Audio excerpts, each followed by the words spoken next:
So this week, we're a little heavy-hearted.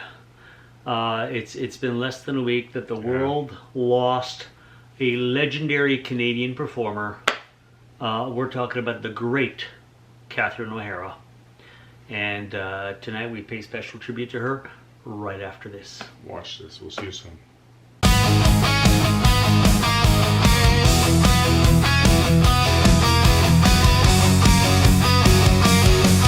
When the day is done and I need a good laugh, I tune into Lazyboys night on their chosen path. Two mates on the lounge with stories untold, chatting about movies worth more than gold. Food escapades and opinions so true. Just two good fellas seeing life through. Their banter and wisdom, a comforting sound. No pretense, no drama, just solid common ground. These are the channels, the ones I adore, guiding my screen, always wanting more. From shredding guitars to laughter and chat, my favorite YouTube, that's where it's at.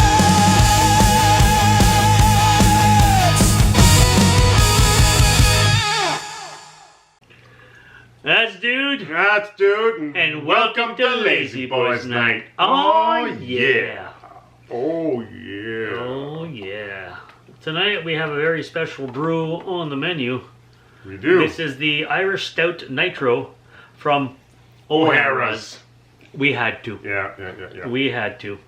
It's an Irish brew. It's not a Canadian microbrew, but it's with the name like that. Tonight we had to Proper celebrate. Irish name. Oh yeah. Oh, Catherine, here's to you. we salute you.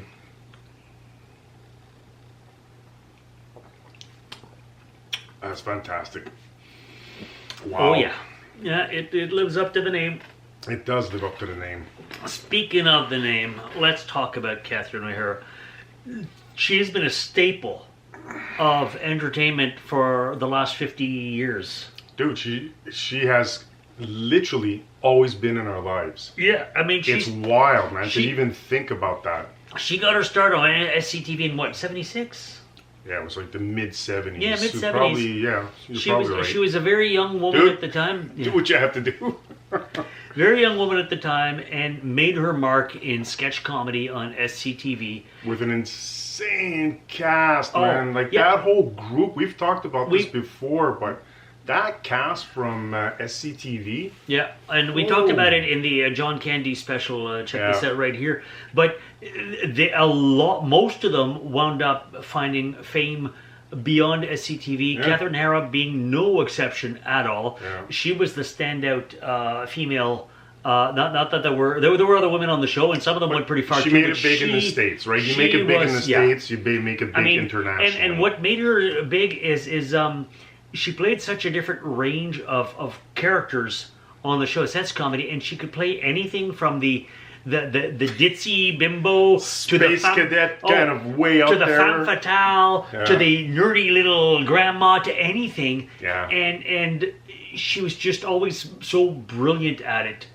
And it was 100% natural. It's not like she spent all her youth in programs and, you know, trying to gain knowledge through classrooms. She gained her knowledge and her profession jumping right into it. Yeah, like all of that is 100% natural for her. She had the instinct. Ugh. She had the timing, she had the comedy chops, and she knew how to read the room and deliver the lines the way that would play the best. And it was just, I mean, it got her so noticed that it wasn't long before she made the jump to movies. Yeah. John Candy was the first, and then the SCTV gang went on from there. Bob and Doug, we've talked about this, but Yeah. her turn, one of the big early films she did was Beetlejuice.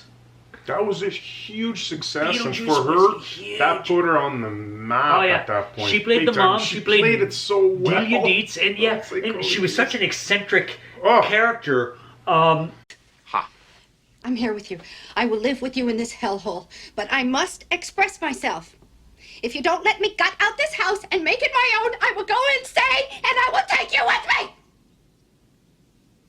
I feel like that's almost like like an early precursor to Moira. Yes, I agree. We'll talk about Moira in a bit, but you're right. Yeah. She had a weird fashion sense Yes. and was hoity-toity without being too much. Although I Yeah. found she wasn't as likable as Moira is as far as a for character. sure. But I mean, that's like the way it was written. early, like a little finding that inner inner character. And then in Beetlejuice, I mean, Michael Keaton being the lead character only has like what 12 minutes of actual It's weird, right? 'Cause airtime. it's like So it's you're a not lot seeing more him as much as you think. You see her a lot more, and Oh. you see Winona Ryder as the daughter Lydia Dietz a lot more. But nonetheless, she held her own with big stars. And Well, she was used to. She could play well off actors that were generous, right? So Yes. you have, because she was so used to her original group that she grew up with, where she developed as a comedian, as an actor, to be able to play off and give it back as much. yeah. Yeah. So if you're in a role, you're not being the star. The best scene you could possibly have is when everybody's sharing in that scene. And for that, she was a phenomenal. She was a phenomenal actor for that. Yeah. She really stole the show for me in Beetlejuice with such an interesting character, and then turns it around and becomes the wholesome mom in Home Alone, the forgetful mom. You forgot your kid at home, but she became this caring mother, driven to get home from Paris back to Chicago. I still to save her remember son. dude, that Oh, yeah. scream, Kevin!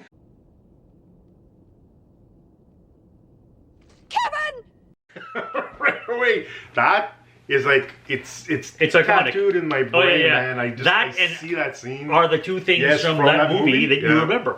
And the other, as soon as I heard as soon as I got the news that she passed away, my first image in my mind was that scene in Home Alone when she's in the back of the truck With John Candy. Yeah. and those two. That And most of that scene was improvised.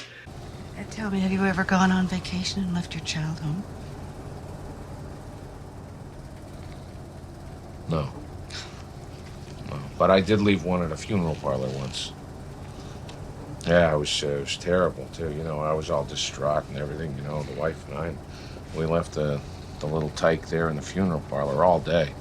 You know, we went back at night when we came to our senses, and there he was. Apparently, he was there alone all day with a corpse.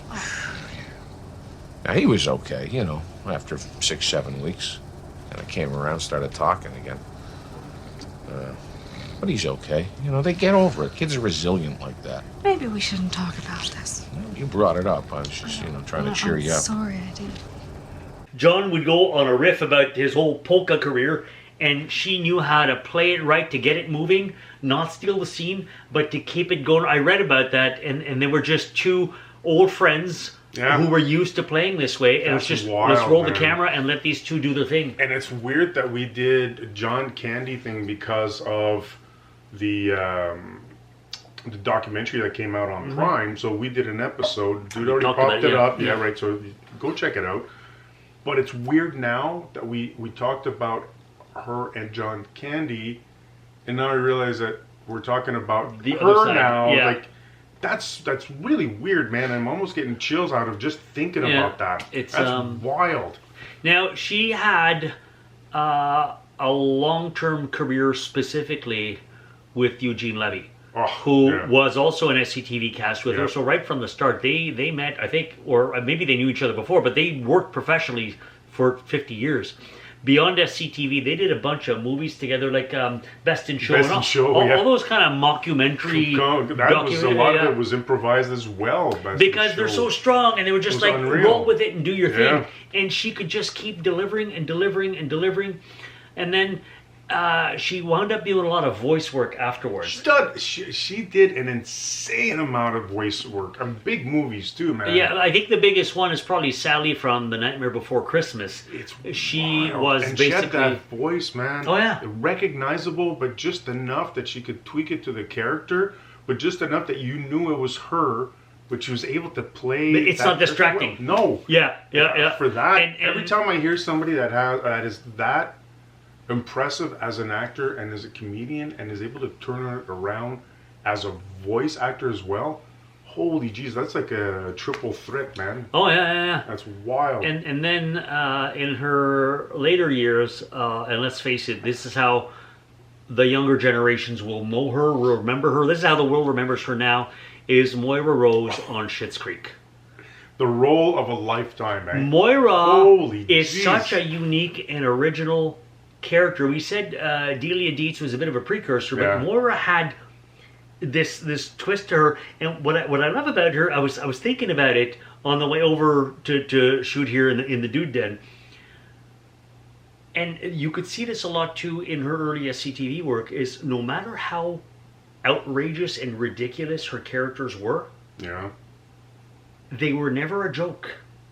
You believed No, somebody she like always that. played it straight. You believed somebody Yes. like that could actually Yes. exist, and no She matter wasn't a goofball ever. no matter how ridiculous the character was, it was never over the top. That's a great It was- observation. It was a subtle, believable performance, and you're like, I know somebody like that. I've met somebody's crazy aunt like that. She's that lady you're stuck in customer service, and she comes in. Guaranteed. She must have.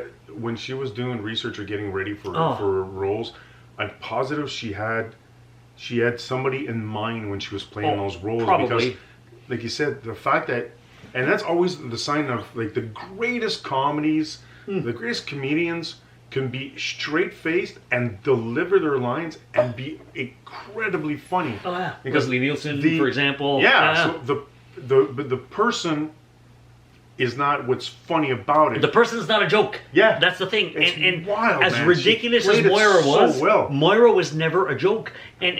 But if you look at her, the way she talks, she had this weird transcontinental accent, like from the old movies, the way people talk, because they thought that this will play both sides of the Atlantic, is pretty much what it was, with weird pronunciation of certain words, like the bay, and all these other There's things. so She'd often put many. the accent on a weird syllable. Yeah. And just the way she delivered it, and her wardrobe, the wigs. Oh, my God! girls. Right now in mine, I've got the girls. There's two wigs in mine that pop into my head. One, there was a pair of gloves pinned on it. You remember that one? And there's another one where she's wearing a wig on top of her wig. She's got a blonde wig and there's a black wig on top of the blonde wig. And you're just like, and for some reason you just accepted it. You looked at her, it looked ridiculous, but you're like, that's Moira. but it's wild if you look at the relationship of the two characters, the one that Eugene Levy played and hers. How much Eugene Levy's character loved his wife so much. And it was super clear that she absolutely adored, she loved her husband as well. And she wasn't, they could have played it like snobby bitch, No. but not at all. Like just that love They between those were two high and characters. clueless. It was just but- magic, man. Yeah, it that's was- why it took a while before people started noticing it. But even in their last season, that's when most people started watching it and then backtrack. Well, because and the characters had growth, right? Season 1, the characters were not supposed to be likable. They're like rich snobs who become broke and have to slum it. Dude, full And- disclosure, yeah. it's like when I first watched it, when it first came out, I was like, because of those two characters, those two actors, Eugene Levy and Catherine, I'm like, I have to watch this. So the intro was really cool at the mansion and everything, and so if you haven't seen it, go watch it. It's absolutely. But I'm telling you, I'm setting this up for a reason. As soon as they get to Schitt's Creek, they were, to me, insufferable. They weren't supposed to be. And I'm like, I cannot watch this. So I fed myself 3 episodes, and I stopped. I stopped for an entire year as I had no intentions of continuing. And then I was advised to go beyond the 3 episodes and just power through it because there's a massive payoff. There's a huge payoff because they're And it's supposed to be true. So insufferable that's at what I'm first. telling you right now. If you have never, if you get past 3 episodes, get to episode 4. And it's not that the episodes are bad by any means. It's just he found them insufferable, which they were supposed to be. It's a fish out of water. That's the actual thing at characters, first. the way they're But written and performed. They were it's written. wild. They were written with growth, and as the Yeah. series progresses, they become more down to earth. They come to realize that money is not the thing. They develop relationships. They make a home in Schitt's Creek, and they become likable. And by the end of the series, 5 seasons later, they're family. and when it's time to say goodbye, you're sad, and you're like, no, that's my crazy uncle and crazy aunt, but you love them and you want to keep seeing them. The way she played her character and the way it was written, right? That to me, Moira is the one that had the least growth that was obvious. It was more subtle. She played it, that development of that character and becoming, more and more loving, more and more sort of interested in what her kids were doing. She still has a vanity streak in 100%. her, But did that growth? The three other characters, it was you could see it happening. Yeah, you could see, especially the kids. The kids, you totally saw them U-turn and become good people. But what I loved about it is that when that character, the way she played it, was she wanted to give herself, Moira, right? Wanted to give herself a role of a lifetime. She did. So she got so much into character that it literally became her personality.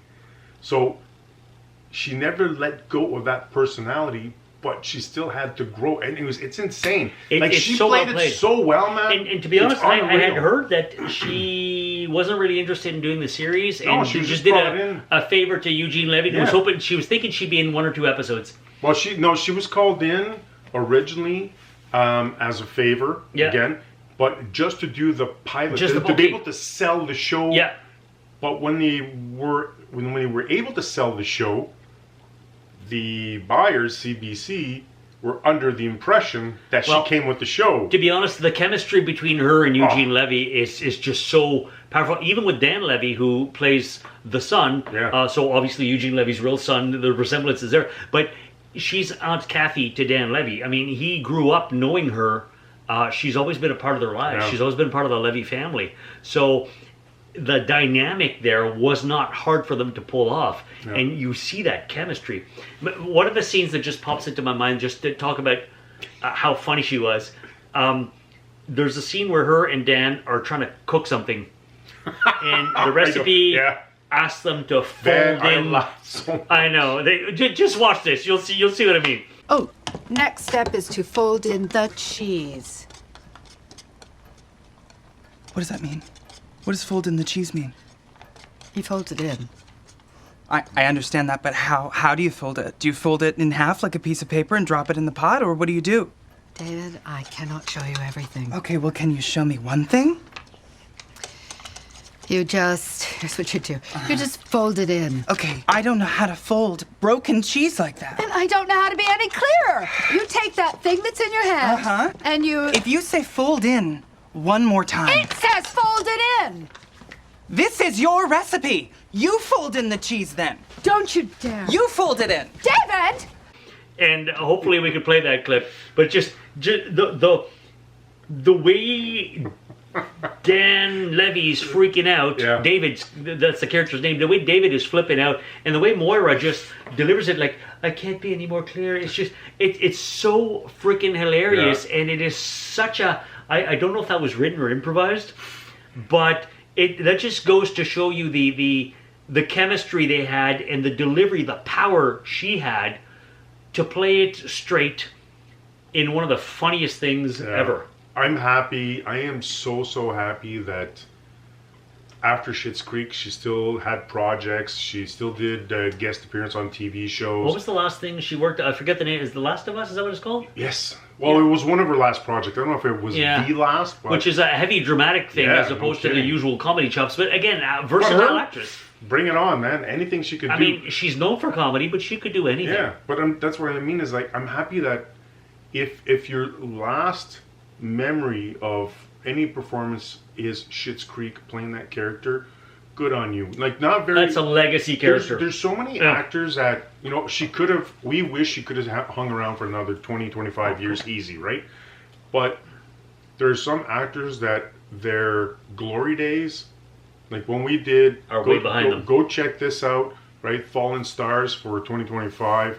There's some of them that they haven't worked in 20 years, 30 years. So the glory days were back when we were. Or way they're younger. known for a character they played 40 years ago. Yeah, for the And- one, because we had a couple of actors that had an impact on us, but they're only known for one specific Yeah, role. everything else was a small part here and there. And their glory days were behind them. But for her, man, for her, like, she had a steady career for yeah. 50 And years. everybody knows her because she was in blockbuster movies where you can point it off, going, "Oh, yeah." Even if you don't know the actress by name, you say Kevin's mom. Oh my God, yeah. You go Beetlejuice. Yeah. Oh my God, yeah. Moira, right? Oh my God, just name it. And little kids don't even realize, but they've been hearing her voice Well- for like the last 20 years plus with animation movies. The day I found out about it, I'm picking up my daughter at school, and in the car driving home, I told her, Catherine O'Hara passed away.